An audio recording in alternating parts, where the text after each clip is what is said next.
का चलो तो सभी को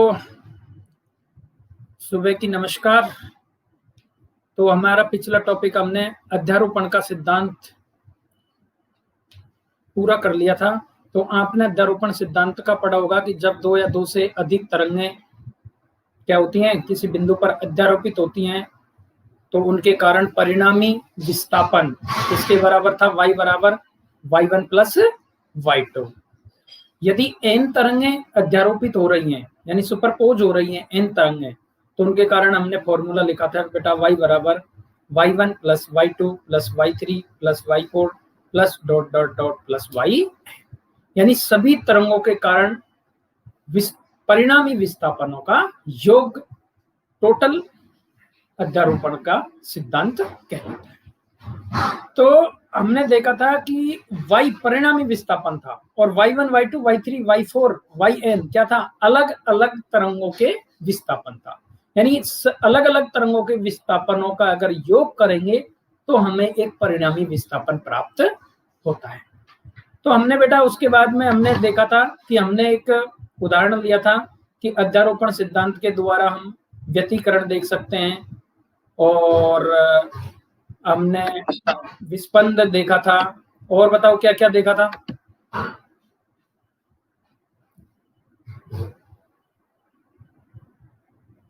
और तीसरा नंबर क्या क्या बताया था, बताइए। क्या बोला बेटा, बोलिए बोलिए, कोई दिक्कत नहीं, आराम से। अपरिगामी तरंगें। तो आज हमने सबसे पहले जो बोला था कि हमने कि सबसे पहले व्यतिकरण के लिए बोला था कि अध्यारोपण सिद्धांत का हमने सबसे पहले उदाहरण दिया था व्यतिकरण का। तो हम देखेंगे बेटा कि व्यतिकरण किस प्रकार होता है। अब जो व्यतिकरण होता है बेटा, वो प्रकाश तरंगों का भी हमने आपने पढ़ा होगा 12वीं क्लास में। आज हम पढ़ेंगे बेटा सुपरपोजिशन का, ध्वनि तरंगों का व्यतिकरण किस प्रकार होता है। तो ये था आपका अध्यारोपण का सिद्धांत। मैंने आपको बताया था कि एक बार आप रिवाइज कर लीजिए इसको, कि जब दो या दो से अधिक तरंगें माध्यम में संचरित होती हुई अध्यारोपित होती हैं, तब माध्यम के किसी कण का परिणामी विस्थापन भिन्न भिन्न तरंगों के कारण उत्पन्न विस्थापनों के सदिश योग के क्या होता है बेटा, बराबर होता है। तो ये था बेटा हमारा परिणामी विस्थापन। तो इसके द्वारा हमने इसको देखा था, फिर हमने देखा था कि यदि n तरंगें लें तो y बराबर n1 plus n2 plus dot dot yn ये होता है। फिर हमने इसका एक डायग्राम बनाया था, आपने देखा ये डायग्राम। यदि हमने दो तरंगें ली थी, पहली तरंग ये थी और दूसरी तरंग ये वाली थी, इन दोनों तरंगों का परिणामी विस्थापन देखा। देखो बेटा, पहली वाली तरंग जब मैं कह रहा हूँ ये गहरी लाइन वाली है, दूसरी वाली तरंग है ये डॉटेड लाइन है। ये दोनों के कारण ये जो अपना परिणामी विस्थापन आ रहा है, ये परिणामी तरंग जो बिल्कुल डार्क लाइन में दे रखा है, ये क्या है, परिणामी तरंग। यानी परिणामी तरंग का मतलब है यानी y1 प्लस y2, ये जो तरंग मिल रही है हमें बेटा, ये किस किस के कारण मिल रही है कि y1 बराबर किस किस के कारण है, दो के कारण है, y1 प्लस y2, यानी दोनों अलग अलग तरंगों के विस्थापनों के योग के बराबर, दोनों तरंगों के अलग अलग विस्थापनों के योग के बराबर ये है हमारा विस्थापन। देखो बेटा कैसे विस्थापन बढ़ा, देखो इसका विस्थापन बेटा इतना था, राइट, और इसका विस्थापन कितना है, इतना। तो ये दोनों विस्थापन जब एक ही दिशा में है तो टोटल जो विस्थापन यानी एम्पलीट्यूड बोलते हैं बेटा इसको, जो आयाम होता है वो a बराबर क्या होगा बेटा, देखो a1 प्लस a2, यानी इसका आयाम और इस तरंग का आयाम, दोनों तरंगों के आयाम को हमने क्या कर दिया, जोड़ दिया। इसी प्रकार नीचे की तरफ आ गया, जिसका आयाम और इसका आयाम यानी नेगेटिव में भी विस्थापन क्या हो गया, अधिकतम हो गया। इसका मतलब क्या होता है, विस्थापन अधिकतम यानी मैक्सिमम और मिनिमम होता है। ये देखो बेटा, ये हमारी एक तरंग, जैसे ये पहली तरंग एक थी, ये मेरी दूसरी तरंग। ये तो कौन सी, पहले वाला जो डायग्राम था वो था बेटा एक ही दिशा में। जब दोनों तरंगें y1 प्लस y2 में देख रहा था, वो किस दिशा में थी, एक दिशा में। कौन सी दिशा में थी, केवल एक दिशा में। और ये वाला जो दूसरा डायग्राम है बेटा मेरा, ये है जब तरंगे विपरीत दिशा में हो, यानी एक तो पॉजिटिव डायरेक्शन में हो और एक कौन सी हो, नेगेटिव डायरेक्शन में। तो दोनों का जो परिणामी विस्थापन है वो किसके बराबर आता है बेटा, ये A1 माइनस A2। तो आपको पता होगा, लग गया होगा कि जब दोनों तरंगें एक ही दिशा में होती हैं, यानी जिनकी कलाएं समान होती हैं, जिनकी कलाएं समान होती हैं, उनका परिणामी विस्थापन A1 प्लस A2 होता है। 1 मिनट। अच्छा, आपको आवाज क्लियर आ रही है? चलो मैं ये लगा लेता हूँ। तो मैं बेटा ये बोल रहा हूँ, जब दोनों तरंगों की यदि परिणाम ये जो सेम फेज में होते हैं, यानी समान कला में होते हैं, तो दोनों तरंगों का परिणामी आयाम क्या हो जाता है, जुड़ जाता है। लेकिन इस डायग्राम में देखिए बेटा, एक तरंग का परिणामी आयाम ऊपर है, आयाम ऊपर की है, दूसरी तरंग नीचे की ओर है डॉटेड, यानी दोनों तरंगों का परिणामी आयाम फिर क्या हो जाता है, घट जाता है। तो देखो बेटा, परिणामी जो तरंग बनी दोनों के कारण, किसके कारण, y1 प्लस y2, जो कौन सी बनेगी बेटा, ये वाली बनी। देखो बेटा, ये गहरी लाइन डॉटेड लाइन, इसका मतलब इसका आयाम क्या हो गया बेटा, कम हो गया। तो इसका मतलब क्या होता है कि जब तरंगें समान कला में होती हैं, जब तरंगें समान कला में होती हैं तो उनका परिणामी आयाम अधिकतम होता है, और जब तरंगें विपरीत कला में होती हैं तो उनका परिणामी आयाम न्यूनतम होता है। क्लियर? तो ये चीजें आप लिख लो शॉर्ट में कि जब तरंग समान कला में होती हैं तो परिणामी आयाम अधिकतम होता है, लेकिन जब तरंगें विपरीत कला में होती हैं तो तरंगें कैसे होती हैं, परिणामी आयाम न्यूनतम होता है। अब देखेंगे बेटा किस प्रकार न्यूनतम, और वो देखो, ये हमने बेटा आपको बताया था कि व्यतिकरण कैसे होता है, कि जब दो एक समान तरंगें जिनकी आवर्ती लगभग बराबर हो या बराबर हो और माध्यम में एक ही दिशा में चल रही हो, तो अध्यारोपण से क्या प्राप्त होता है, व्यतिकरण प्रतिरूप बनता है। विस्पंद की हम बाद में बात करेंगे, अभी हम कोई बात नहीं कर रहे हैं, अप्रगामी तरंगों की बात करेंगे, हम केवल इसी की बात करेंगे अभी, किसकी, व्यतिकरण की।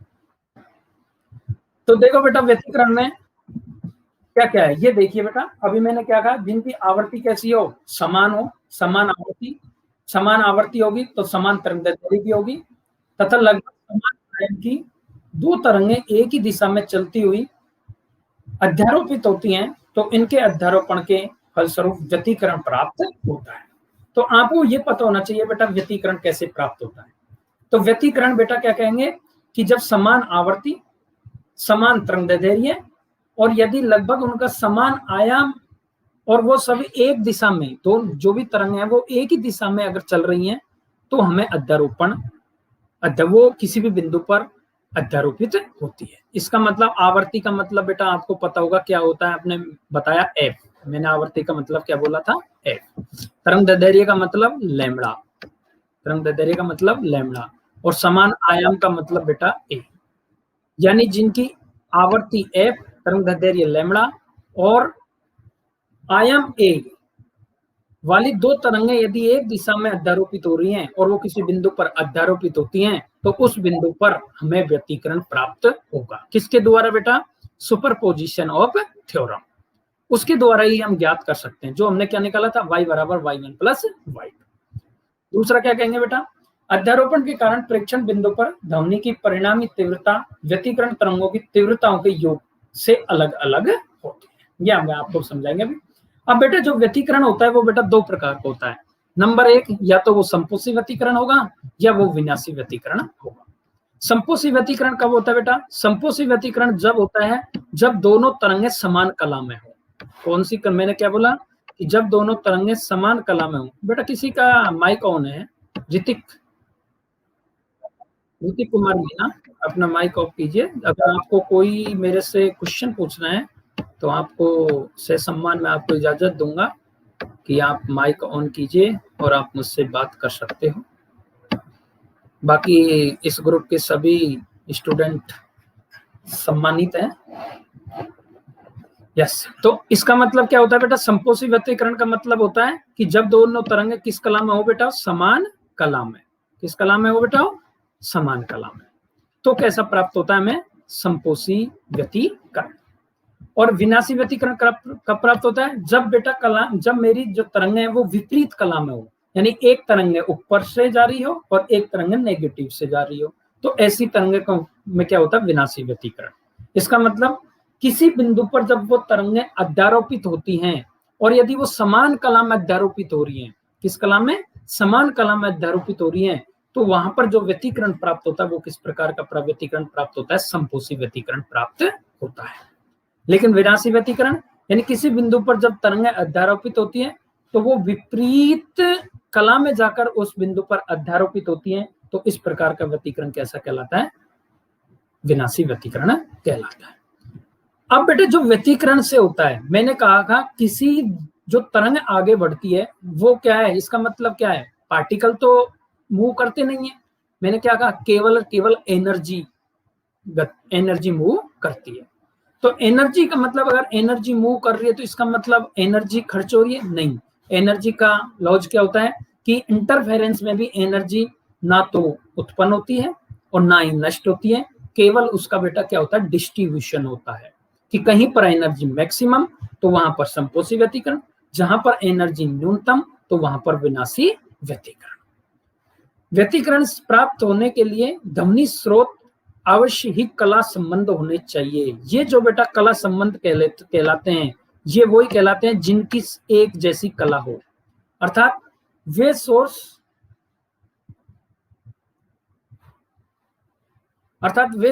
जो एक कला में होते हैं, अर्थात किसी बिंदु पर अध्यारोपित होते हैं, तो ऐसे सोर्स क्या कहलाते हैं बेटा? कला संबंध स्रोत कहलाते हैं। तो कला संबंध स्रोत का मतलब क्या हुआ है बेटा? जो एक ही कला में हो, जो सोर्स एक कला में हो, कला संबंध स्रोत कहलाते हैं। और जो तरंगें विपरीत कला में हो, यानी किसी सोर्स से विपरीत कला में तरंगें निकल रही हैं, तो वो कैसे कहलाते हैं बेटा? कला असंबंध स्रोत कहलाते हैं। तो दो प्रकार के स्रोत होते हैं बेटा, एक तो कला संबंध स्रोत और एक कला असंबंध स्रोत। अब मैं कह रहा हूं बेटा दो तरंगें मेरी निकल रही हैं। पहली कौन सी तरंग निकल रही है? y बराबर a1 साइन ओमेगा टी, और दूसरी तरंग निकल रही है y बराबर a sine omega t plus phi, जिनके बीच में कालांतर बेटा कितना है? फाई है। मैं कह रहा हूं कि दो तरंगों कालांतर फाई कालांतर पर मिलती हैं, तो उन तरंगों का मैंने समीकरण एक ले लिया। बेटा पहली तरंग ये है और दूसरी तरंग ये है, तो दोनों तरंगों के बीच में कालांतर कितना होगा बेटा? फाई होगा। तो मैंने कहा कि अध्यारोपण क्या होता है बेटा? y बराबर क्या होता है? y1 plus y2। अध्यारोपण क्या होता है बेटा? y1 plus y2। जब अध्यारोपण y1 प्लस y2 होता है तो इसका मतलब बेटा क्या हुआ? y बराबर a sine omega t plus a sine omega t plus five. तो अब देखो बेटा बराबर मैंने ये आया मेरा formula a sine omega t plus five. अब ये कैसे आया बेटा? आपको खुद को सॉल्व करना है, खुद को सॉल्व करना है। कैसे करना है? y बराबर a साइन ओमेगा टी है, a2 ये बेटा क्या है? इसको आपको ओपन करना है, sign omega t plus five, sign omega t plus five यानी साइन ए प्लस बी। साइन ए प्लस बी का आपको फॉर्मूला लगाना है। साइन ए प्लस बी का क्या लगाना है आपको? फॉर्मूला लगाना है। और जब साइन ए प्लस बी का फॉर्मूला लगाएंगे और जब इसको इसमें ऐड करेंगे तो ये हमारे पास परिणामी तरंग आ जाएगी। यहाँ ए कौन सा है बेटा? दोनों तरंगों का परिणामी आयाम, रिजल्टेंट एम्पलीट्यूड। तो आपको ये फिर में जब आप काम करोगे तो उससे पहले ये वाली इक्वेशन को आप सोल्व करना है, और सभी मुझे इसी ग्रुप के जो जहां पर ऐड नोट्स करते हैं वहां पर मुझे भेजना है। व्हाट्सएप पे नहीं भेजना है, इसी ग्रुप पर भेजना है ऐड नोट करके। तो इसको मुझे आपको सोल्व करके ये लेके आना है a sine omega t plus theta आया कि नहीं आया। कैसे करना है मैं अगेन बता रहा हूँ कि इसको खोलना है। इसमें कौन सा सूत्र लगाना है? लिख लीजिए साइन ए प्लस बी। साइन ए प्लस बी का सूत्र क्या होता है? मैंने आपको पहले पिछले लेक्चर में बताया था कि आपको एक तो sign A plus B, cos A plus B, sign A minus B, cos A minus B, जो भी फॉर्मूले चारों फॉर्मूले याद रखने। तो इसको आपको परिणामी आयाम, ये जो बेटा परिणामी आयाम मैंने बताया वो किसके बराबर होता है? ये परिणामी आयाम इसके बराबर होता है a1 square plus a2 square plus 2a1 a2 cos of five. देख लीजिए बेटा a1 पहली तरंग का आयाम, a2 दूसरी तरंग का आयाम, plus 2a1 a2 cos five दोनों तरंगों के बीच क्या है बेटा? कालांतर। तो ये इसका परिणामी आयाम हम निकाल सकते हैं। जैसे मैं उदाहरण के लिए यदि a1 बराबर मैं बेटा यहां पर लिख लू 3 उदाहरण ले रहा हूं बस में, और A2 बराबर मैं यहाँ लिख लूं 4, तो इक्वेशन मेरी क्या बनी, y बराबर 3 sin ओमेगा टी, y2 बराबर 4 sin ओमेगा टी प्लस 5। तो मैं कह दूं इस तरंग का परिणामी आयाम क्या होगा। तो परिणामी आयाम निकालने के लिए आपको कौन सा फॉर्मूला लेना पड़ेगा, ये। तो a बराबर a1 स्क्वायर यानी बेटा 3 का स्क्वायर यानी 9 हो गया, यानी इसकी जगह क्या लिख सकता हूं मैं, 3 का होल स्क्वायर। इसी प्रकार a2 स्क्वायर बराबर कितना है बेटा, बोलिए बोलो। A2 स्क्वायर बराबर कितना है, 4 यानी 4 का स्क्वायर। तो आप आराम से प्लस 2a1 a2 यानी 2 इंटू 3 इंटू 4, 2 इंटू 3 इंटू 4। अब बची क्या बेटा, कालांतर।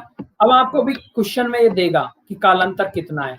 यदि मैं कह देता हूं कालांतर कितने डिग्री का है, 60 डिग्री का है, फाई बराबर कितना डिग्री है, 60 डिग्री। तो फाई की जगह बेटा मैं कितना रख दूंगा, 60 डिग्री। अब 60 डिग्री की वैल्यू को आपको पता होगा कि 60 डिग्री की वैल्यू कितनी होती है।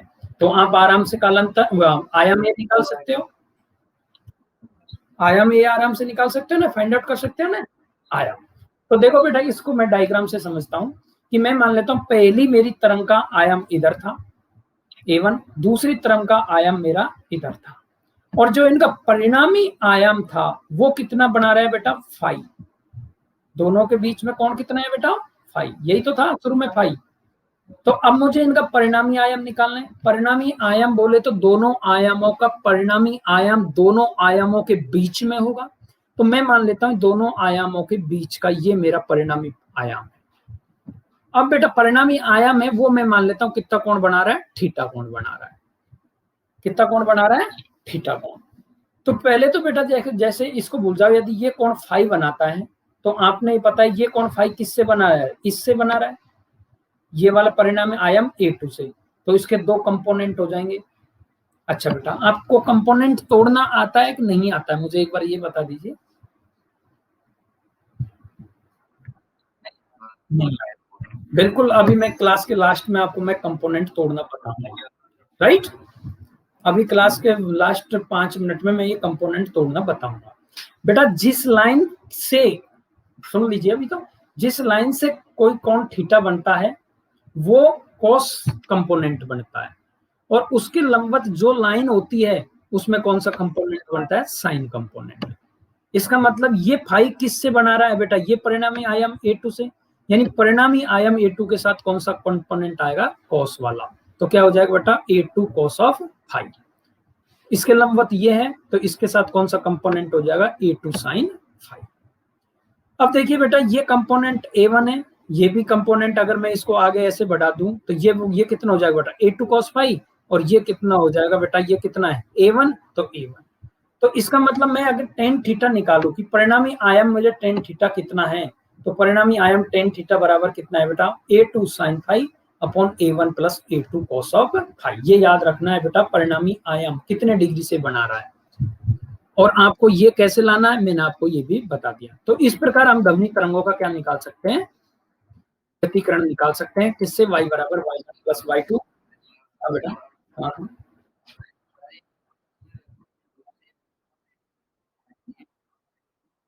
ये वाला, ये है ना, ये बेटा आप जब इसको सॉल्व करो, ये ये बेटा इससे डायग्राम से देखो बेटा, टेन थीटा कौन सा परिणामी आयाम, ये है टेन थीटा परिणामी आयाम, ये है, राइट।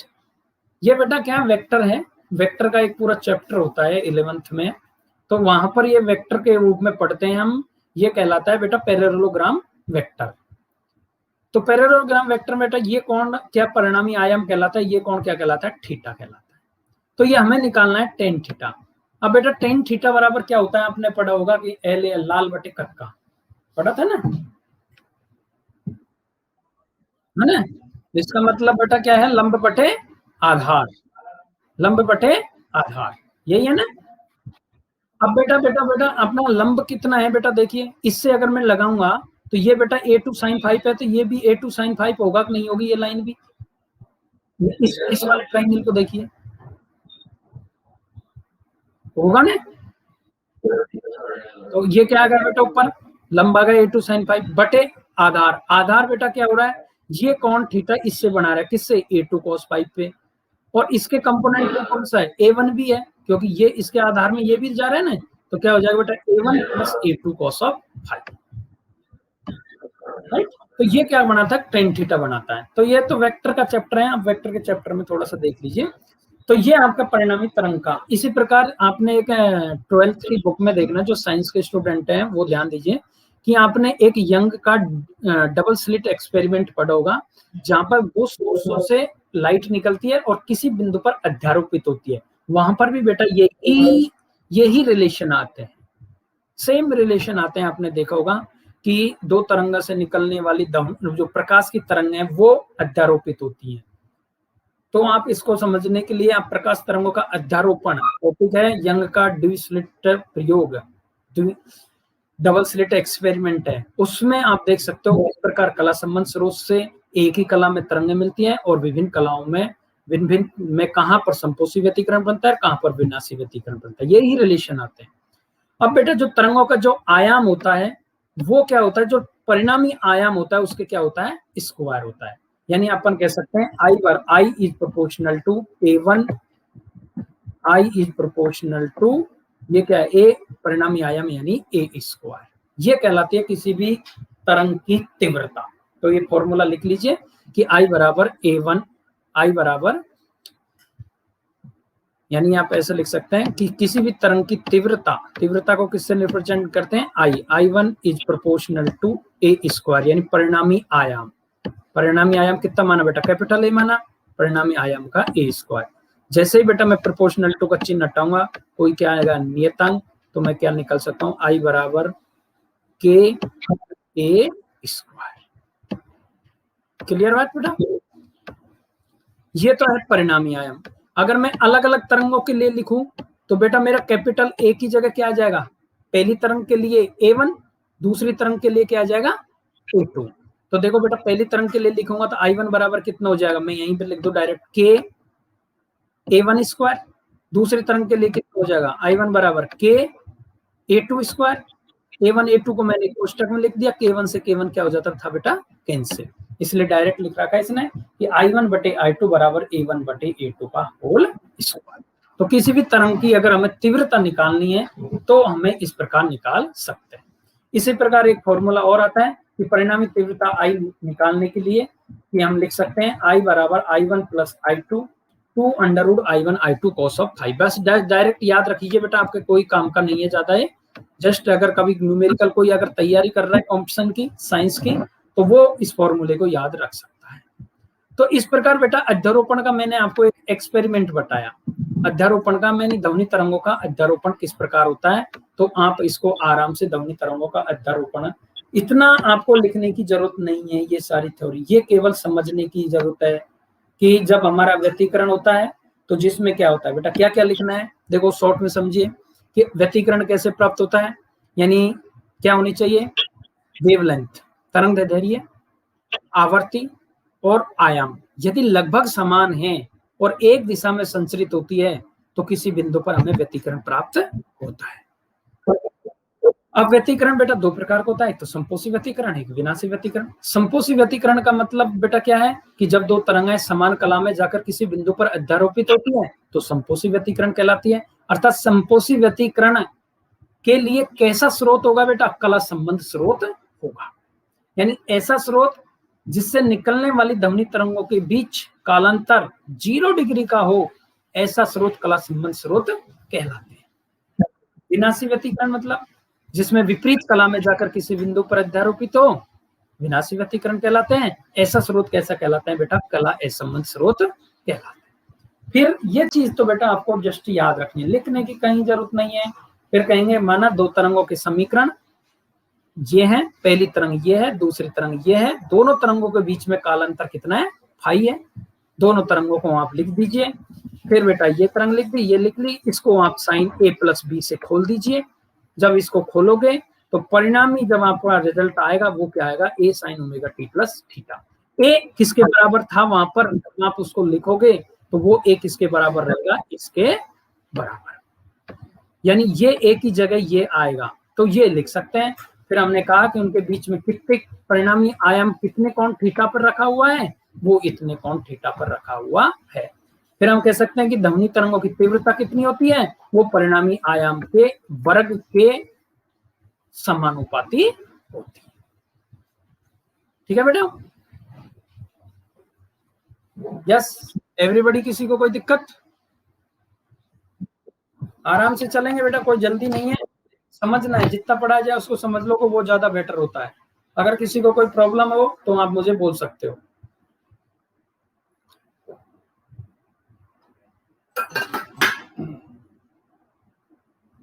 Everybody clear?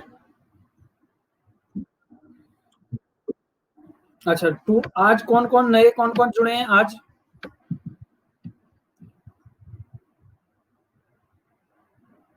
नए स्टूडेंट कौन कौन जुड़े हैं, वो एक बार यस बोल दीजिए, क्योंकि आज स्टूडेंट 26 हो गए।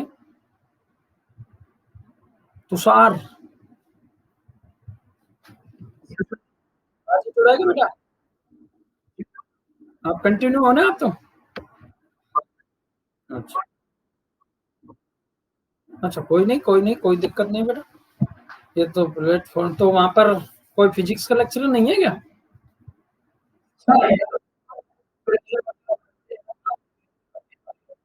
ऑनलाइन भी कैंसिल कर दी? अच्छा अच्छा अच्छा अच्छा अच्छा। कोई नहीं आप जो, तो आपको कैसे पता लगा? अच्छा अच्छा, कोई नहीं बेटा, कोई डोंट, मुझे कोई प्रॉब्लम नहीं है।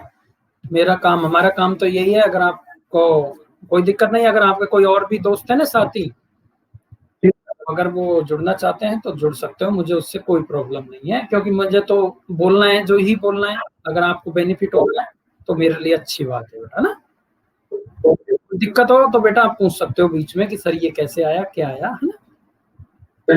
अच्छा, और पठानिया जुड़ा कि नहीं जुड़ा? अभी वो बार बार फोन कर रहा था, मैं उसके लिए 2 मिनट दिए था।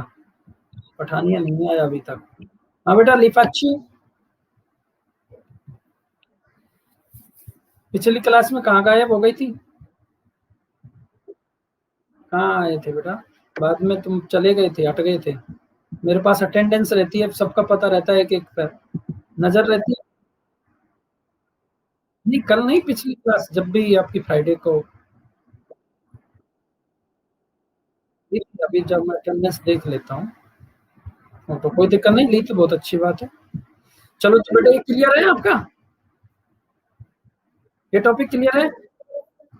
चलो, तो आप अब तक नोट्स बनाते रहो, मैं अब नेक्स्ट स्लाइड को वो कर रहा हूँ। ये आपका ध्वनि का, आपका व्यतिकरण का आपका कंप्लीट हो गया।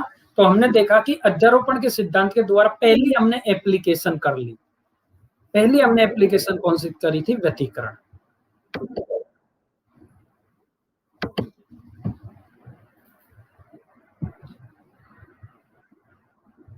बेटा थोड़ा सा मुझे क्या लिखने में दिक्कत आती है, लिखने का वो अभी वो नहीं है, तो इसलिए थोड़ा सा अगर आपको दिक्कत आए समझने में तो बता देना मुझे।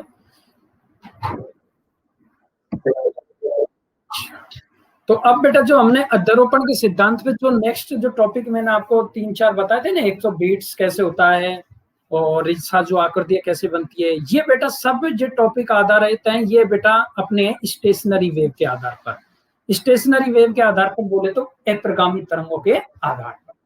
अभी तक बेटा जो हमने पढ़ी थी वो सब प्रगामी तरंगों के बारे में पढ़ा था, प्रोग्रेसिव वेव। तो हमने एक बेटा टॉपिक भी कराया था कि प्रोग्रेसिव वेव का जो समीकरण लिखा था, अच्छा किसी को याद है प्रोग्रेसिव वेव का जो समीकरण लिखा था वो किस प्रकार लिखा था?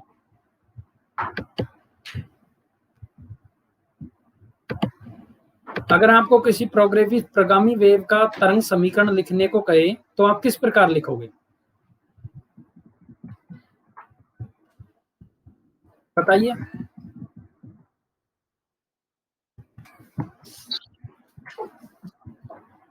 मैंने कहा बेटा जो अपनी जो वेव है, चाहे वेव अनुप्रस्थ हो चाहे अनुदैर्घ्य हो, ट्रांसफर वेव का आपने एक समीकरण बताया था बेटा, क्या बताया था?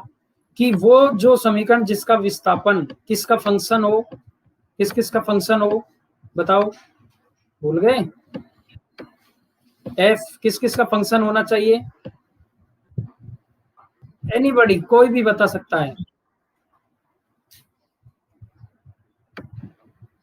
सोचो सोचिए, अब भी याद नहीं आया?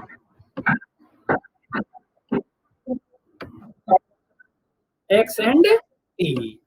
X T. मैंने कहा कि यदि किसी कण का जो विस्थापन है वो उसके एक्स और टी का यदि वो फंक्शन है, तब मैंने कहा था एक्स और टी का फंक्शन का मतलब मैंने आपको बताया था, या तो बेटा वो किस प्रकार का हो, किस रूप में हो, a x plus minus b t, right, a x plus minus b t के रूप में हो, या मैंने कहा इसको तुलना करके मैंने क्या कहा था बेटा, ये किस रूप में हो, मैंने आपको तरंग समीकरण में बताया था कि ओमेगा एक्स माइनस के टी, ये भी बताया था ना, यानी ओमेगा एक्स माइनस के टी, राइट बेटा। यदि कोई मेरा तरंग समीकरण इस रूप में है तो वो कौन सी तरंग होगी बेटा, मेरी प्रगामी तरंग समीकरण होगी, यानी प्रोग्रेसिव वेव। ये मैंने आपको अब तक पढ़ाया, बोलो पढ़ाया कि नहीं पढ़ाया? अब मैंने इसकी बेटा दिशा भी आपको बताई थी कि कब वो पॉजिटिव डायरेक्शन में जाएगी, कब वो नेगेटिव डायरेक्शन में जाएगी। यदि मैंने कहा ए व बी के सेम साइन है, अर्थात ओमेगा व के यदि एक जैसे चिन्ह है, तो वो किस दिशा में जाएगी बेटा, नेगेटिव डायरेक्शन में जाएगी। और यदि ओमेगा व के विपरीत चिन्ह है, यानी प्लस माइनस, एक प्लस दूसरा माइनस, तो वो कौन सी दिशा में जाएगी, प्लस एक्स डायरेक्शन में जाएगी। तो अब हम बेटा प्रगामी तरंग को चालू करने से पहले एक छोटे सा और देख लेते हैं कि कोई भी जो ट्रांसवर्स वेव होती है, जैसे मैं कह रहा हूं प्रगामी तरंग ट्रांसवर्स भी हो सकती है, लॉन्गिट्यूडिनल भी हो सकती है, अनुप्रस्थ भी हो सकती है और हो सकती है। तो हमने एक वेव लेग की किसी रस्सी में यदि कोई मेरी वेव जा रही है तो उसकी वेलोसिटी कितनी होती है, ये और देख लें, फिर हम आगे जाके हमारी प्रगामी तरंग को हम खत्म कर देंगे और फिर हम अप्रगामी तरंग को चालू कर देंगे। और वो सब अप्रगामी तरंग किस पर अध्यारोपित है, सुपरपोजिशन ऑफ थ्योरम पर आधारित है। प्रगामी तरंग सुपरपोजिशन पर अध्यारोपित नहीं है। दोनों का मैं बाद में डिफरेंस बताऊंगा, दोनों को पढ़ाने के बाद में कि दोनों में डिफरेंस क्या है। तो अप्रगामी तरंग आपके सिलेबस में बहुत कम दी गई हुई है, लेकिन अगर आपको अप्रगामी तरंग समझ में नहीं आई तो सॉरी, प्रगामी तरंग आपको अगर समझ में नहीं आई तो बेटा अप्रगामी तरंग को तो समझना बहुत मुश्किल हो जाता। लेकिन सिलेबस में आपका डायरेक्ट जो बेस दे रखा वो अप्रगामी तरंग का ही दे रखा है, प्रगामी तरंग को गायब खा गया वो। तो ये सिलेबस थोड़ा सा अटपटा है, तो फिर भी आप इतना ध्यान रखो कि प्रगामी तरंग जो फंक्शन एक्स और टी की हो, यानी a x plus minus omega t, यानी omega x minus k by t, यानी मैंने आपको बताया था y बराबर, अगर हम लिखें क्या, y बराबर ए साइन ओमेगा टी माइनस के एक्स, y बराबर ए साइन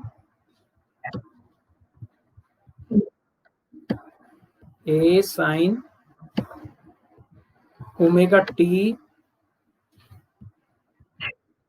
अब बेटा आप बुक में कहीं देख सकते हो सकता है माइनस हो सकता है प्लस हो, तो आप तुरंत समझ जाना है कि केवल प्लस माइनस क्या दर्शाता है, कि हमारी तरंग की दिशा को रिप्रेजेंट कर रहा है।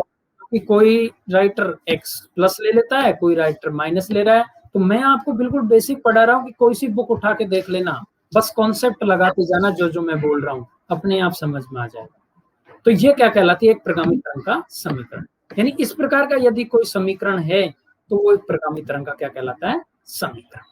अब देखा बेटा होगा अपन ने जो माध्यम के आधार पर तरंग देखी थी वो ट्रांसवर्स तरंग और दूसरी कौन सी थी, लॉन्गिट्यूडिनल, अर्थात अनुप्रस्थ और अनुदैर्घ्य। तो हमने देख ली थी अनुप्रस्थ और अनुदैर्घ्य तरंगें, हमने देख ली थी कि अनुप्रस्थ तरंग कौन सी थी, कि जिसके माध्यम के कण इसके क्या करते थे बेटा, लंबवत गति करते थे, ऐसी तरंग कौन सी थी, अनुप्रस्थ।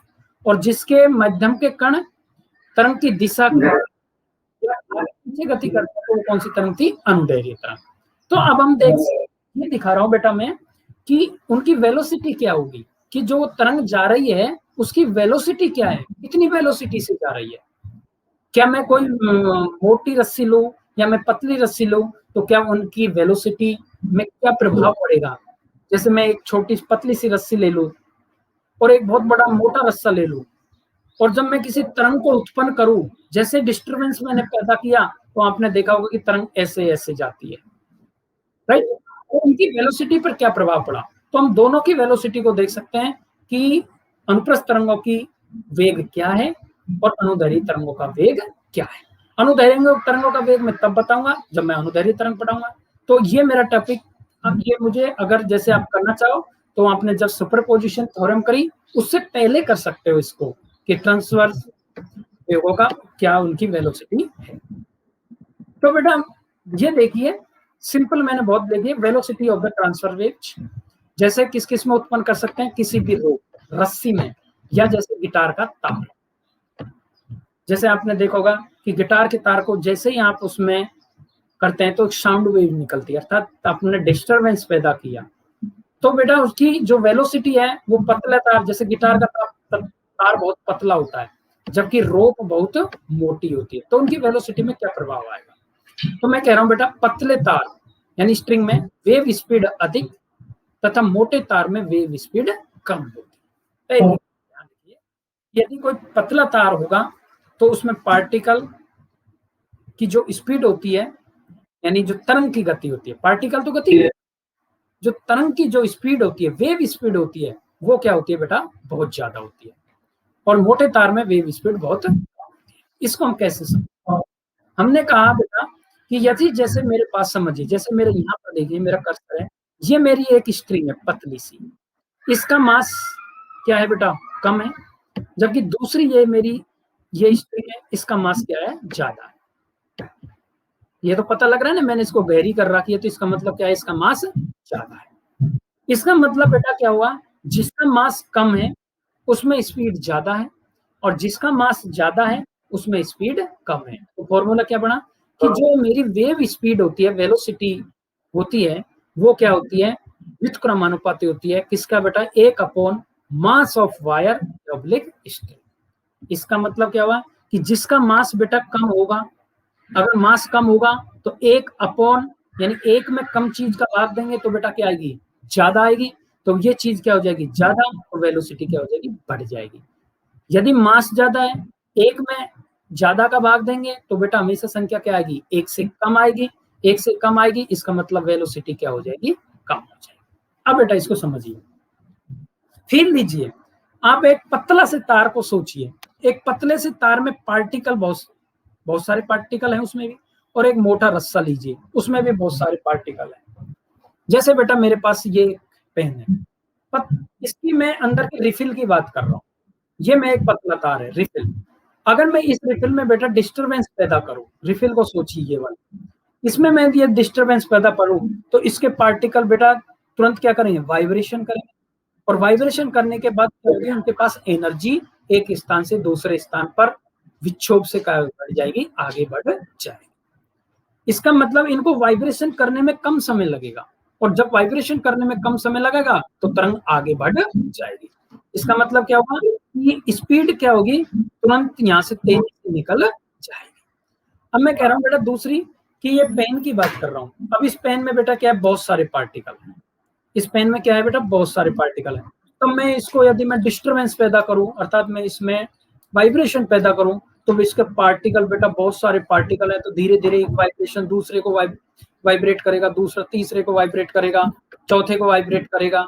तो इसका मतलब क्या हुआ बेटा कि वाइब्रेशन में भी यहाँ क्या लग रहा है, टाइम लग रहा है। इसका मतलब धीरे धीरे पार्टिकल बहुत सारे एक दूसरे पार्टिकल को वाइब्रेशन करते करते उनकी वेलोसिटी क्या बढ़ेगी, आगे बढ़ेगी, वेलोसिटी क्या होगी, आगे जाएगी। इसका मतलब कि मोटे तार का जिसका मास ज्यादा होता है उसके पार्टिकल वाइब्रेशन में ज्यादा समय ले लेते हैं, इसलिए उनकी वेलोसिटी कम हो जाती है। क्लियर बात, बोलो यस एंड नो, राइट। इसका मतलब ये होगा, पतला तार होता है उसमें स्पीड ज्यादा होती है, और जो मोटा तार होता है उसमें स्पीड कम।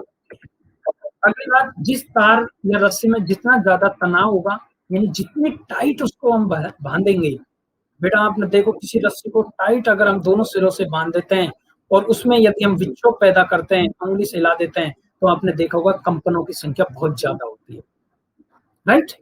इसका मतलब जितना ज्यादा कंपन होंगे उसमें इसका मतलब जितनी ज्यादा रस्सी टाइट होगी उतना ही ज्यादा उसमें टेंशन होगा।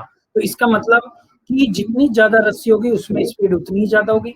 इसका मतलब किसी भी रस्सी का जो वेग है वो उसके टेंशन के क्या होता है बेटा, समानुपाती होता है। जैसे उदाहरण के लिए मैंने देखा, ये मैंने एक रस्सी बांध रखी, बिल्कुल टाइट रस्सी बांध रखी है। इधर मैंने इसको बांधा, टेंशन इधर, इसको इधर से बांधा, टेंशन इधर। तो इसमें टेंशन क्या होगा, ज्यादा, यानी मैं मान लेता हूँ 100 न्यूटन है, तो टेंशन क्या है, बहुत ज्यादा। और दूसरी रस्सी बेटा मैंने थोड़ी लूज बांध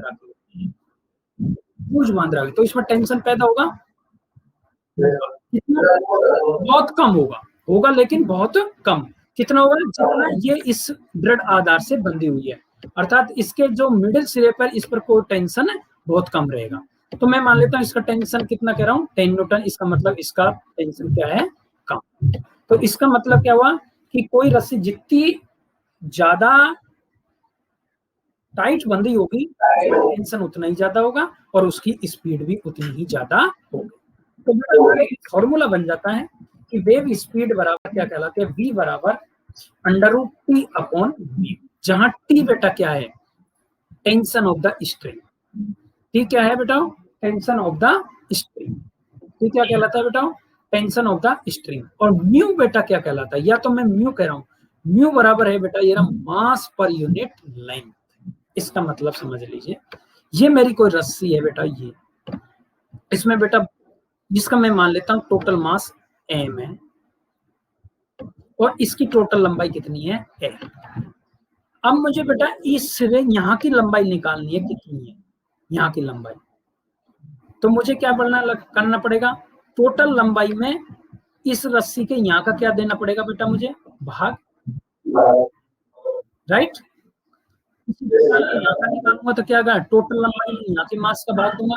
इस प्रकार हम गणक रस्सी के छोटे छोटे टुकड़ों का मास निकाल लें और यदि उन मासों को जोड़ दिया जाए तो टोटल रस्सी का मास आ जाएगा बेटा, आ जाएगा।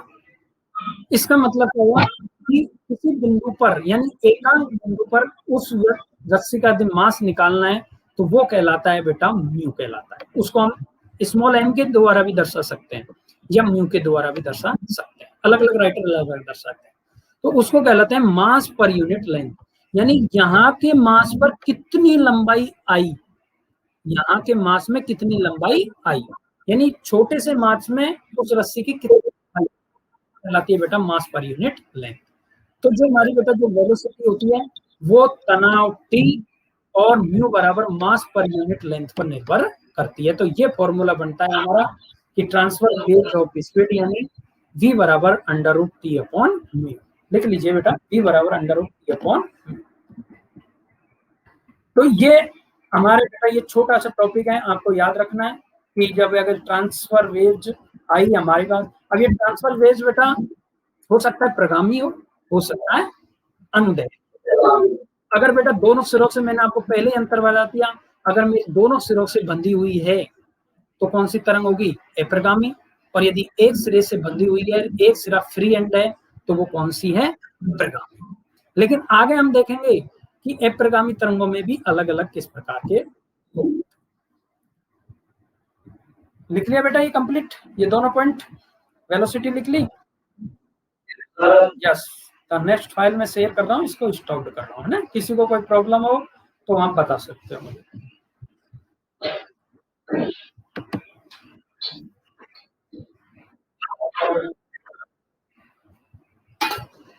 क्या बेटा,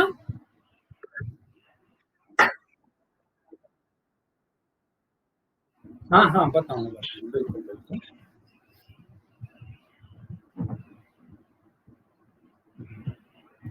तो बेटा नेक्स्ट हम अभी एक चीज और मैं आपको बता देता हूँ कि जैसे आपको थोड़ा सा पढ़ के आओगे तो बेटा बहुत मजा आएगा, और नहीं पढ़ोगे तो थोड़ा सा दिक्कत आएगी,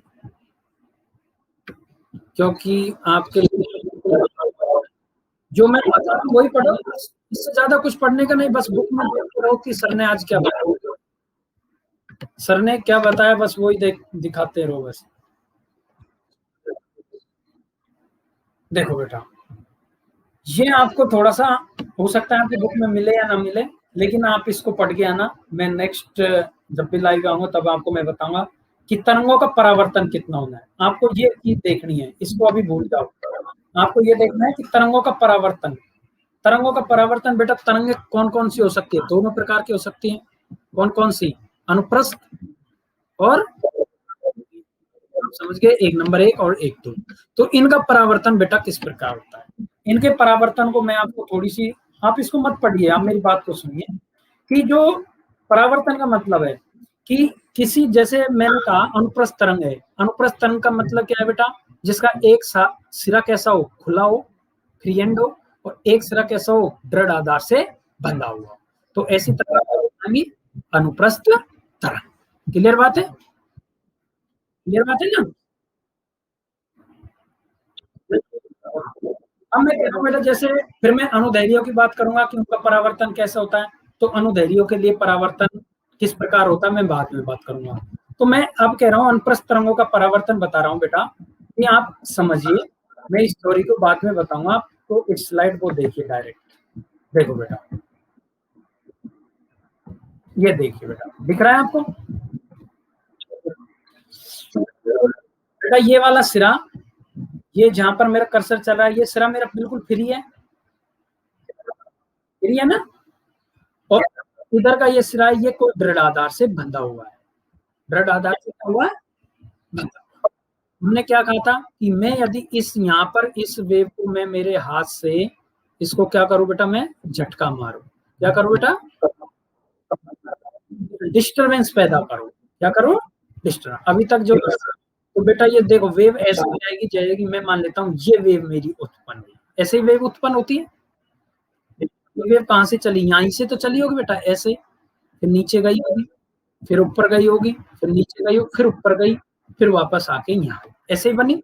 कर्सर की तरफ देखो, जैसे यहाँ मैंने झटका दिया इस वेव को, ये वेव हो सकता है पहले नीचे गई या ऊपर गई, फिर नीचे गई, फिर ऊपर गई, फिर नीचे गई, फिर कहाँ गई? ऊपर गई, और फिर यहाँ के टकरा। क्लियर बात?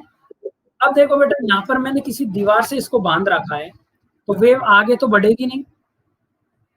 इसका मतलब मेरी यहाँ से, अरे बेटा किसका माइक ऑन है? राकेश, थोड़ा सा देख लीजिए। तो यहाँ इसका मतलब क्या हुआ? देखो बेटा, अब नेक्स्ट डायग्राम में मैंने क्या बताया?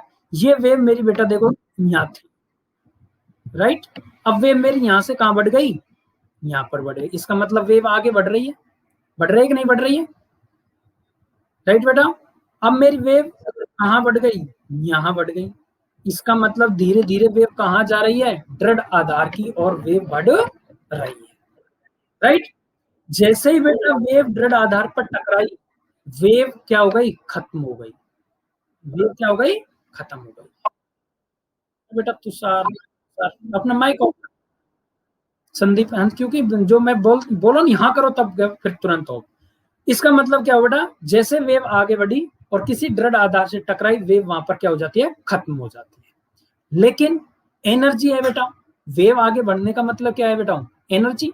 और मैंने अभी बताया था, एनर्जी कैन नॉट डिस्ट्रॉयड और कैन नॉट क्रिएट, यही चीज बताई।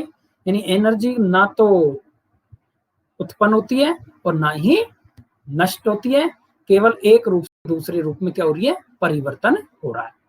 जैसे ही बेटा मैंने कहा ये चीज आपने बताई, तो देखिए बेटा, ये वापस यहाँ से टकराने के बाद इसने वापस एनर्जी रिफ्लेक्ट हुई, और ये वेव कहाँ चली गई बेटा? नीचे की ओर बन गई। देखो बेटा, इसके आधार पर जैसे ये वेव यहाँ टकराई, ये वेव टकराने के बाद यहाँ जीरो हुई, टकराने के बाद वापस रिफ्लेक्ट यानी परावर्तन होकर ये वेव कैसे बन गई बेटा? ऐसे बन गई। दिख रहा है आपको? फिर ये वेव बेटा यहाँ से फिर कहाँ बढ़ गई? आगे बढ़ गई। ये वेव यहाँ से कहाँ बढ़ गई? आगे। तो इस प्रकार ये वापस वेव मेरी इधर आ जाए। बोलो ये चीज समझ आई कि नहीं आई? क्लियर? तो देखिए बेटा कि इसका मतलब क्या हुआ कि जब कोई वेव कैसे सिस्टम मार, एक जिसका फ्री सिरा हो और जिसका एक बंद सिरा हो, यानी एक सिरा फ्री हो और एक सिरा बंद हो, इसको बोलते हैं बेटा फ्री एंड। क्या बोलते हैं इसको बेटा? फ्री एंड, यानी खुला हुआ सिरा। एक बार नाम पढ़ लीजिए ताकि मैं इसको बार बार बोलूंगा। इसको क्या बोलते हैं बेटा, फ्री एंड। और ये वाला वाला है बेटा फिक्स्ड एंड, इसको बोलते हैं फिक्स्ड।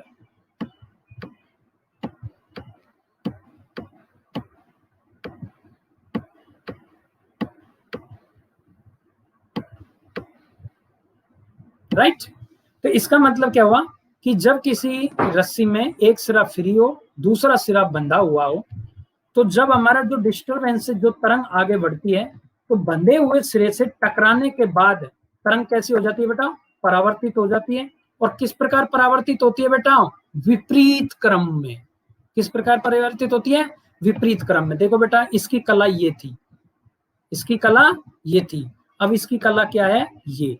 अर्थात जब किसी बंद दृढ़ सिरे से, फिक्स्ड एंड से हमारी कोई तरंग टकराती है, तो उसकी कला में क्या आ जाता है बेटा, परिवर्तन आ जाता है। बोलो यस एंड नो। तो ये चीज आपको शॉर्ट में लिख लीजिए कि जब किसी दृढ़ आधार सिरे से कोई वेव टकराती है, तो उस तरंग का परावर्तन के पश्चात उसकी कला में परिवर्तन आ जाता है। अर्थात जो पॉजिटिव कला में थी जो तरंग, वो किस कला में हो गई बेटा, अब नेगेटिव कला में हो गई। देखो बेटा, ये पॉजिटिव कला थी और अब ये कैसी कला हो गई, नेगेटिव कला। क्लियर बात बेटा। अब दूसरा डायग्राम देखिए बेटा, ये बेटा वही सिरा फ्री एंड है। कौन सा सिरा है, फ्री एंड। और ये मेरा जो सिरा है बेटा, फिक्स्ड एंड तो है, ये मेरा सिरा फिक्स्ड एंड तो है, लेकिन कैसा है बेटा, मूवेबल है। कैसा मूवेबल है बेटा, मूवेबल। जैसे मैं आपको कहूं कि जैसे कोई मेरा पाइप है, इस पाइप में ऊपर नीचे मैं इसमें खिसक सकता हूं, फ्रिक्शनलेस है, यानी कोई घर्षण नहीं है। जैसे समझो कि ये मेरे पास पाइप है, इसमें मैंने कोई रस्सी बांध रखी है, रस्सी की बेटा मैंने ऐसी गोल गांठ लगा रखी है इसमें, समझो गोल गांठ है। तो जैसे ही मैं इधर से मैं डिस्टरबेंस पैदा करूंगा उसमें, तो वो डिस्टरबेंस एनर्जी के रूप में आगे बढ़ेगा। जैसे ही इसके पास आएगा, अगर बेटा जब ये मेरा फिक्स्ड एंड था, तो यहाँ पर एनर्जी क्या हो जाती थी, जीरो हो जाती थी, और वापस विपरीत कला में परिवर्तित होकर वापस निकल जाती थी। लेकिन बेटा जैसे ये फ्री एंड है, इसमें मेरी कोई गांठ बंधी हुई है, जैसे मैंने इस रस्सी में गांठ बांध के किसी पाइप में ऊपर से डाल देते हैं, तो ये फ्री है, घूम सकती है आराम से, जबकि उसमें घूमना नहीं था, बिल्कुल टाइट बंधी हुई थी।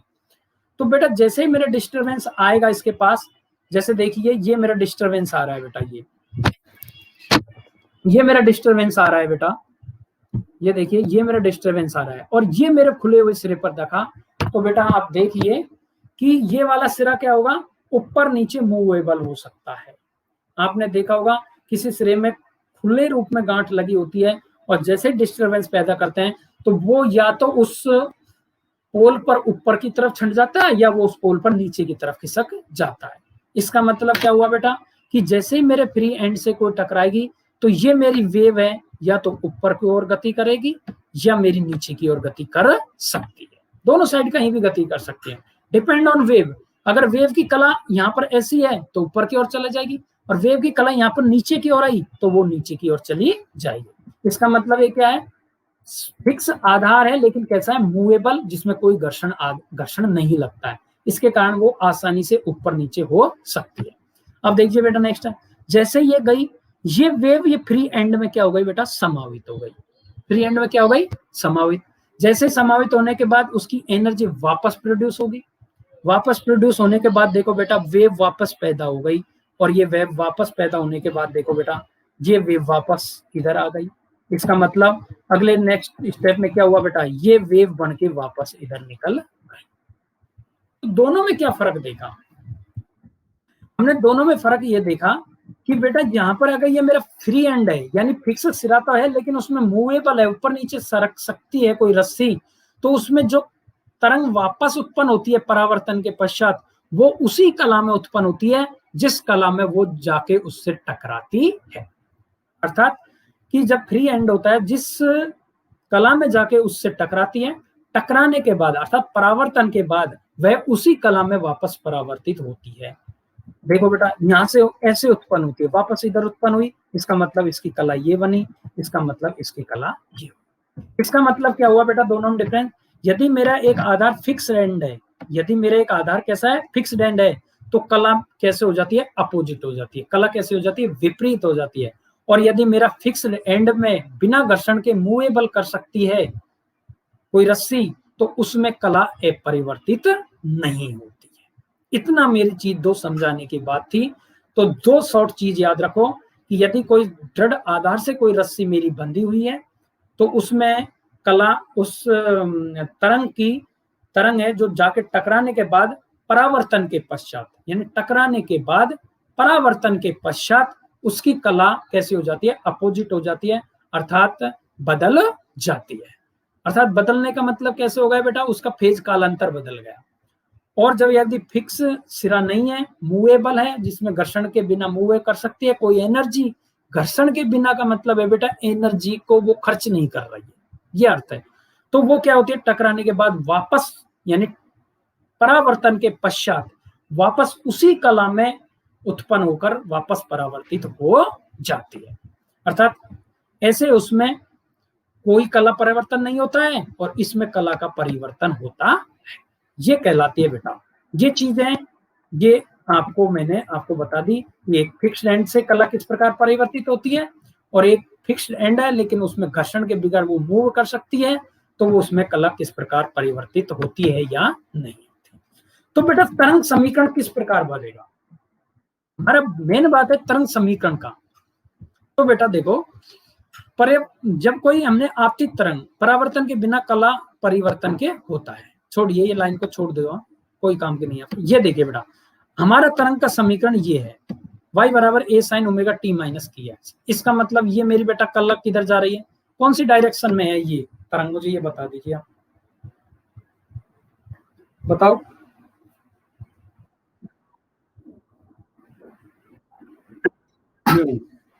इसका मतलब मेरी ये कोई कला प्लस एक्स की तरफ जा रही है। हो सकता है कि मैंने पहले दृढ़ आधार इधर बनाए, अब मेरा दृढ़ आधार इधर हो, कोई फर्क नहीं पड़ेगा, किधर ही बना लो, उससे तो कोई इफेक्ट तो आएगा नहीं। तो बेटा देखो, जब परावर्तन सुदृढ़ का मतलब है बेटा फिक्स्ड, बिल्कुल फिक्स्ड एंड से, किस एंड से, फिक्स्ड एंड। फिक्स्ड एंड का मतलब आपने अभी देखा था पहले नंबर वाला डायग्राम, क्लियर बेटा। तो बेटा जब बेटा फिक्स्ड एंड से टकराती है तो बेटा कला में परिवर्तन होता है कि नहीं होता है, होता है। कला में परिवर्तन का मतलब बेटा कितना फेज, फाई कितना हुआ, 180 डिग्री। फाई का मतलब कितना हुआ, 180 डिग्री। तो बेटा ये मेरी वेव थी, ये वापस जैसे ही सिरे से टकराई, जैसे मैं कह देता हूं ये मेरा कोई फिक्स्ड एंड है, ये मेरा कोई फिक्स्ड एंड है, इधर से मेरी कोई कला गई, ये जाके यहां टकराई। टकराने के बाद मैंने क्या कहा कि ये जो अब मैं नीचे बना रहा हूं, टकराने के बाद ये वापस ऐसे वापस निकल जाती है। देखो दोनों में कला में परिवर्तन कर दिया मैंने, राइट।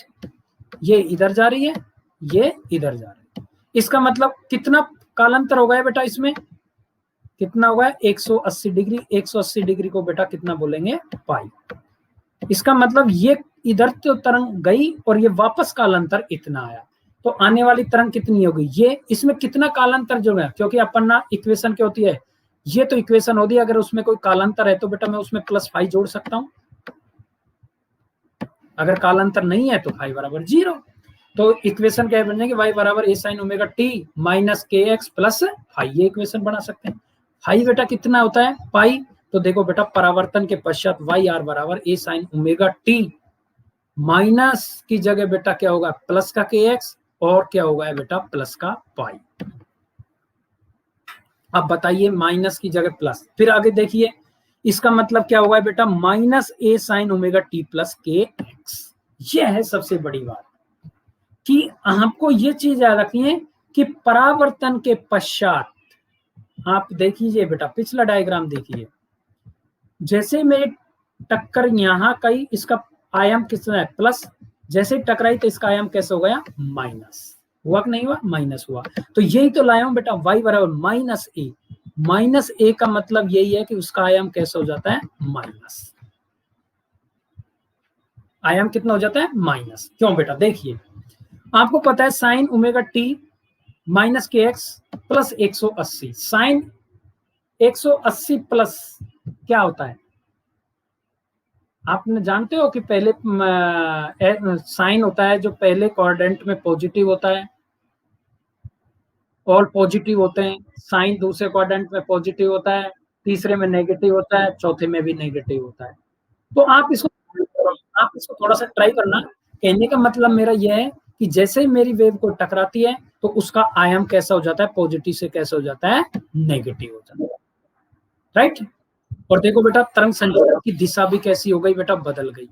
तरंग संचरण की दिशा देखो, देखो बेटा यहां तक ही माइनस के थी ना, यानी जब दोनों के चिन्ह विपरीत थे तो मेरी दिशा कैसी थी, पॉजिटिव। अब मेरी वापस जैसे ही यहाँ टकराई तरंग तो मेरी दिशा कैसे हो गई वापस, नेगेटिव, यानी इसका मतलब मेरी डायरेक्शन आएगी माइनस एक्स। तो माइनस एक्स के लिए बेटा दोनों पॉजिटिव होते हैं नहीं होते, ओमेगा टी प्लस के है।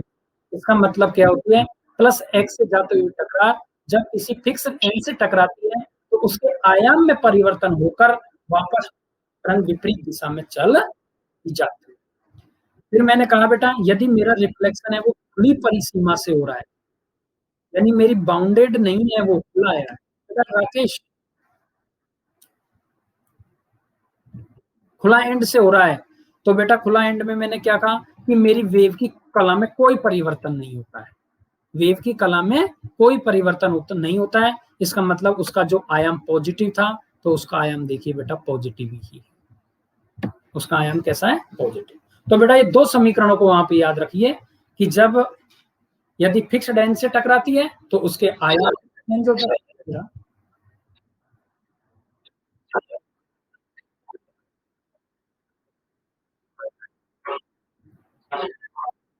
देखिए बेटा इधर देखिए, पीछे डायग्राम देखिए, देखिए बेटा, देखो बेटा ये वेव मेरी इधर जा रही है, राइट। अब इसकी दिशा मैं मान लेता हूं कौन सी है, प्लस एक्स मान लो, है ना।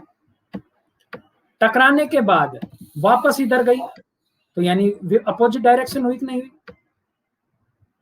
हुई कि नहीं हुई, लेकिन आयाम में चेंजेस नहीं हुआ, आयाम में चेंज, आयाम कैसा रहा, पॉजिटिव का पॉजिटिव। यहां पर भी डायरेक्शन दोनों की बदलती है, पॉजिटिव से नेगेटिव, आयाम सेम रहता है।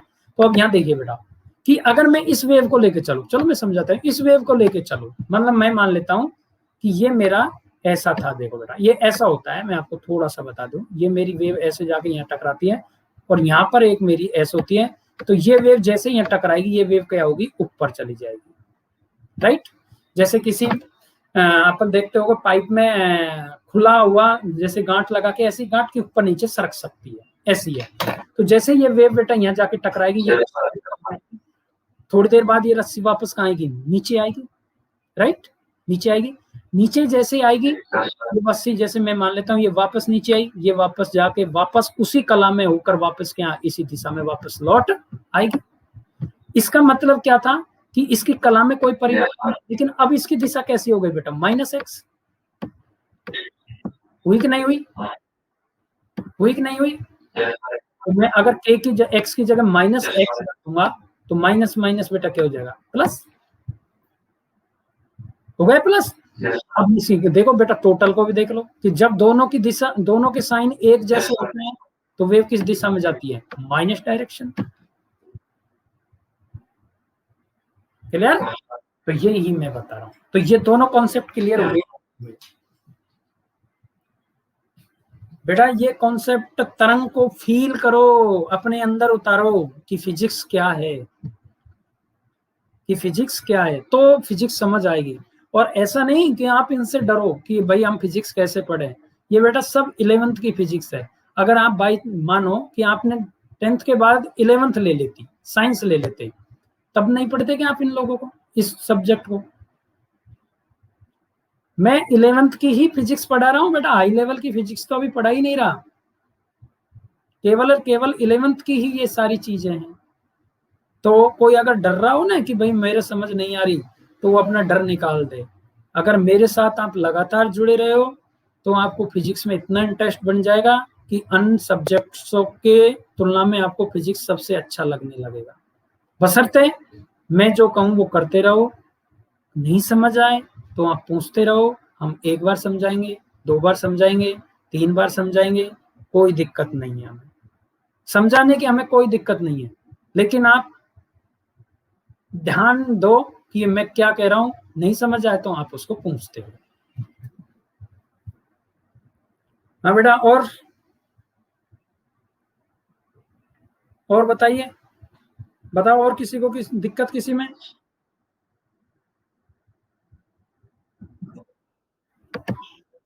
तो मैं आपको वो कंपोनेंट थोड़ा बता दूं।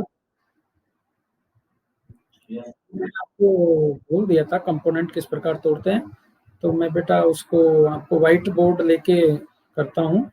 यहाँ से मैं ऑफ हो रहा हूँ, वापस मोबाइल में आ रहा हूँ।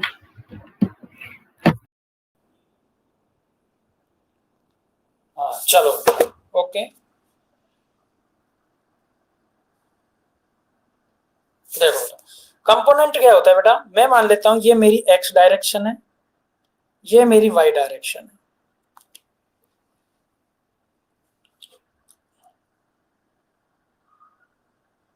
अभी बेटा यदि जैसे मैं मान लेता हूं ये मेरी एक्स डायरेक्शन है बेटा, और ये मेरी वाई डायरेक्शन है, और दोनों के बीच में यदि कोई कोण थीटा बन रहा हो, दोनों के बीच में क्या बन रहा है, कोई कोण थीटा बन रहा है, तो इस थीटा को मैं किस प्रकार तोड़ूंगा बेटा, ये एक्स अक्ष से बना रहा है तो ये कहलाती है इसकी हॉरिजेंटल यानी क्षैतिज तल। बिल्कुल सिंपल बताऊंगा मैं, क्या कहलाती है, क्षैतिज तल। और ये बेटा ये इसके जो लंबवत, एक्स के जो लंबवत तल होता है, एक्स के लंबवत तल कौन सा है बेटा, ये डॉटेड। एक्स के लंबवत तल कौन सा है बेटा, ये डॉटेड वाला है, ये कहलाता है बेटा ऊर्ध्वाधर तल।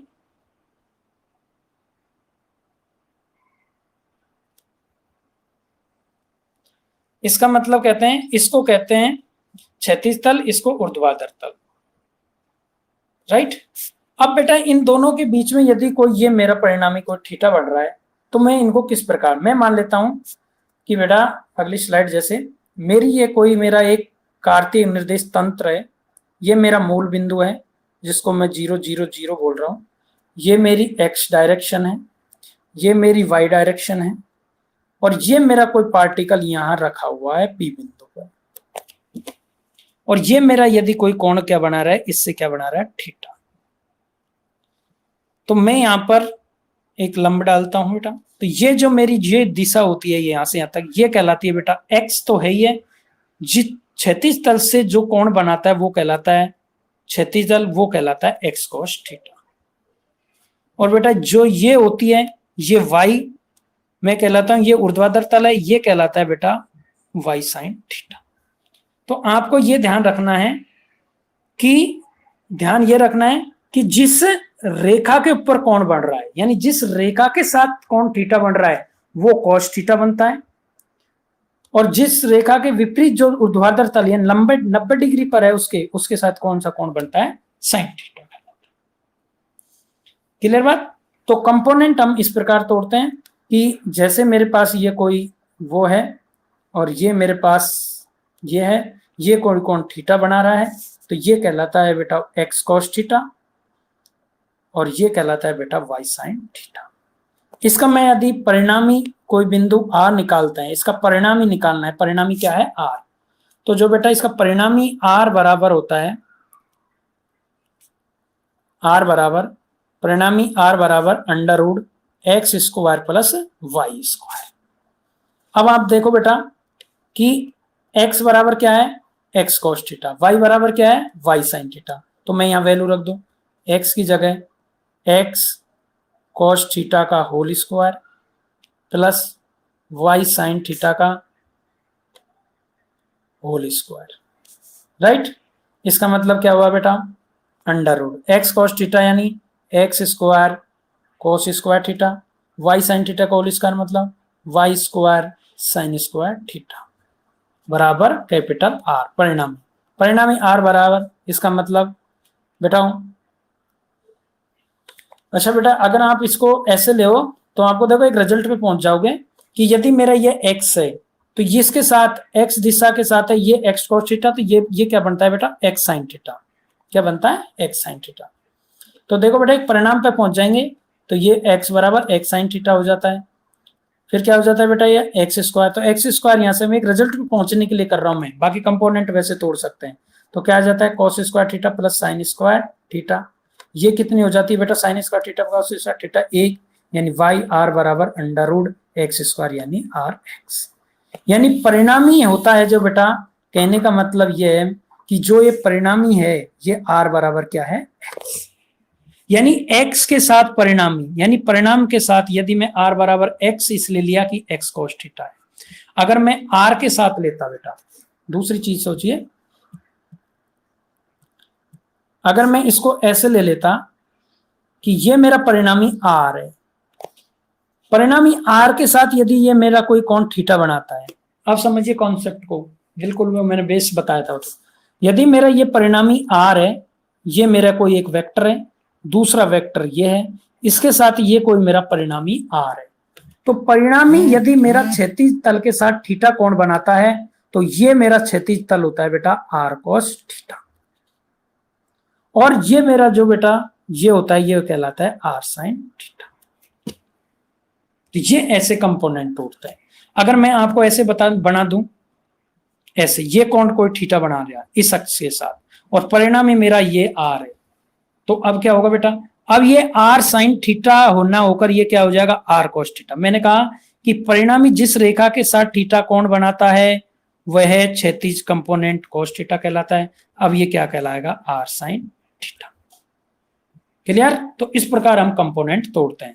अगर मैं कह दूं बेटा कि ये मेरा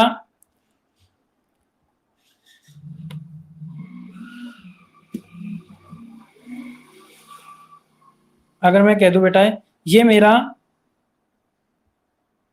परिणामी P है और ये इसके साथ थीटा कोण बना रहा है, तब ये वेक्टर कितना होगा, ये वेक्टर कितना होगा बताइए। क्या हो जाएगा P cos थीटा, ये क्या हो जाएगा P sin थीटा। ये जो कंपोनेंट तोड़ रहे हैं इनका योग इसके बराबर आना चाहिए।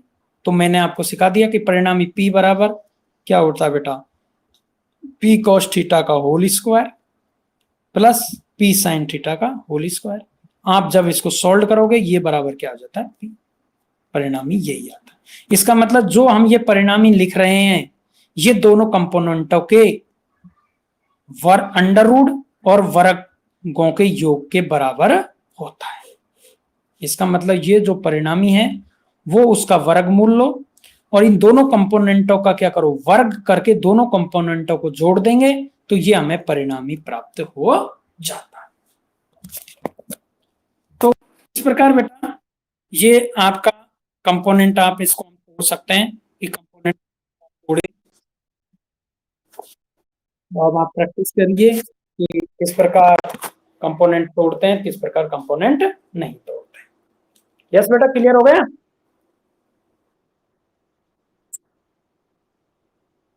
हाँ, तो बेटा ये कंपोनेंट है जहाँ पे याद रखिए कि किस रेखा के साथ कौन थीटा बना, उसी को कौन सा कर दो cos थीटा, बाकी किसको कर दो sin थीटा।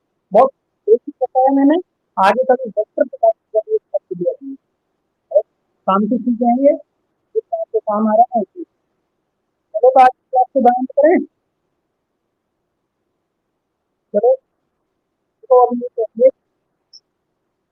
और लोग आए थे शुरुआत में अभी, तो लोग करते जा रहे थे।